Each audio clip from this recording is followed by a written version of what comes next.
fast and frenetic triple-header of races was played out in front of a record crowd in Hampshire, basked in glorious sunshine, and the thousands of fans were provided with high-class entertainment all weekend. Tom Ingram took his second pole position of the season and the second of his career, breaking the Thruxton lap record during qualifying for round 7 of the 2016 Dunlop MSA British Touring Car Championship. Aidan Moffat made it an all-young gun front row with his best ever qualifying session, while elder statesman Matt Neal produced his own stellar lap with maximum success ballast to take third. Spectators packed the banks and filled the stands at Thruxton on Sunday morning, and the on-track action would prove even hotter than the summer sunshine. Race 1 began frenetically and would continue in the same fashion. The start initially looked to have favoured pole sitter Tom Ingram off the line, though a slipstreaming contest down to the first chicane left the Toyota alongside both Matt Neal and Aidan Moffat. 3 into 1 simply wouldn't go, and when the dust settled it was Neal's Honda leading Josh Cook's MG out front, while Moffat and Ingram were shuffled down the order following contact. Wickes Racing's Adam Morgan eyed his opportunity at the start of lap 2, brushing past Ingram at Campbell, with the Toyota now nudged further down the pack. Moffat made his way past the pole sitter too, while the other MG6 of Ashley Sutton ended up in the tyres at Goodwood, trying to do the same. Neal initially pulled away out front, leading from Cook, Morgan, Moffat and Ingram at the end of the second tour, with positions changing at almost every corner. The pack, however, began to reel in the Honda man while he was trying to manage his pace, carrying maximum ballast.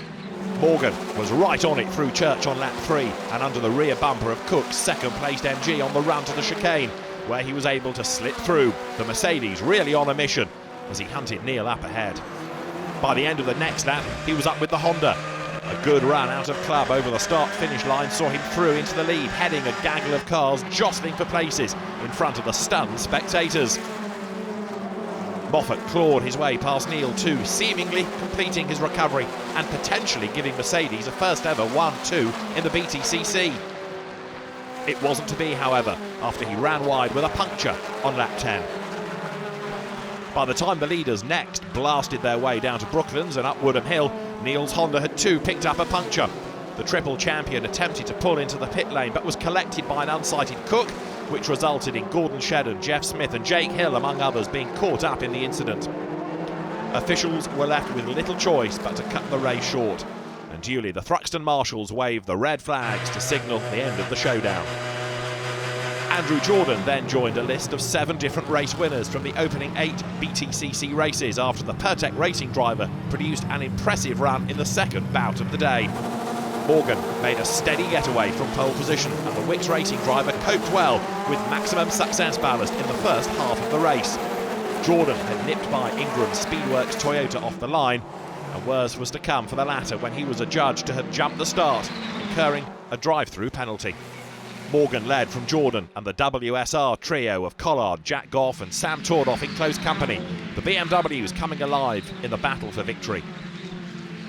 At the start of lap 3, Michael Epps was forced on the defensive, with Matt Jackson bettering him on the way into the complex. The RCIB Insurance Racing rookie wouldn't let up on the man much his senior in the BTCC though, and took the spot right back by the time they began the blast around the back of the circuit.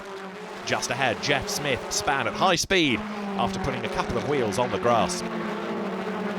The pivotal moment came on lap 11 as Jordan scythed his way past Morgan, the former having played a waiting game, caring for his tyres, with the Mercedes struggling to hang on despite a valiant effort at the head of the pack. Morgan was displaced down the order by Collard's team JCT 600 with Gardex BMW, but he fended off further attacks from the now trio of cars behind him. Incredibly, Halford's Yuasa Racing's Gordon Shedden had hauled his Honda onto the lead quintet in the closing stages, having started from near the back of the grid. While Jordan was busy taking the lead, Shedden caught Goff and Tordoff napping to slip into 4th place. It was Jordan's first win since Croft 2014, and his first for the Motorbase outfit, a much-deserved and timely drive which he'll hope will kick-start his season. Motorbase Performance then scored its second win of the day as Jackson followed Jordan's Race 2 success with his own dynamic display in the Thruxton finale. The victory also marked Jackson's second of the 2016 campaign, as he joined Morgan as one of only 2 drivers to record double wins so far this season. Goodstone Racing's Dan Welch found himself in a popular P1 on the grid after the reverse draw, the first in the history of the championship for a Proton. Off the line, Jackson's Ford Focus blasted past the Proton of Welch, and despite being kept honest by the chasing pack throughout, he was able to cruise to the checkered flag in relative comfort. Welch went side by side with WSR's Sam Tordoff on the opening lap before the BMW slid wide at Seagrave and onto the grass, while a trio of cars towards the back of the grid came together, spinning on the exit of the complex. Being cheered on by the crowd, underdog Welch then fended off several attacks from behind whilst closing in on leader Jackson, but the Goodstone Racing driver would face disappointment on lap 5. He suffered a breakage and his car went off and hit the barrier. Team IHG Rewards Club's Jack Goff inherited second until Matt Neal's Honda got by on lap 8, and worse was to follow for the BMW driver, as the second Honda of Shedden attacked him for third. Closing as the duo swept through Church, Goff locked up going into the final chicane and the pair made contact.